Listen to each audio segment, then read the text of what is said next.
Hey, y'all, come look at this. Karibu katika taarifa ya habari ya siku ya leo. Taarifa ya kwanza, ulipo tupo, haupo hatupo, tunakuja ulipo, tukufuate tuone nini shida. Kijana mmoja kutokea mji wa Dar es Salaam ameamua kurudi Kigoma baada ya maisha kumtandika.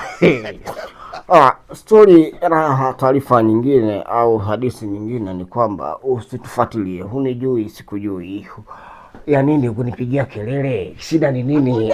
Nyingine ni kwamba maisha yako yanafanya tukufuatilie. Sisi hatutaki kufuatilia maisha yako, yanatuita njoo tunakuja.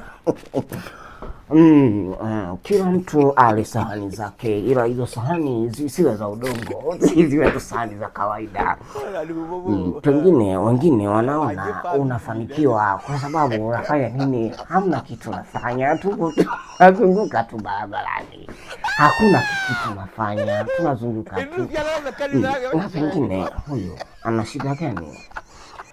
Amelala mpaka sasa hivi, kuna nini au kuna tatizo? Tatizo hamna, hakuna kitu tunafanya. Wajefa vitu vile.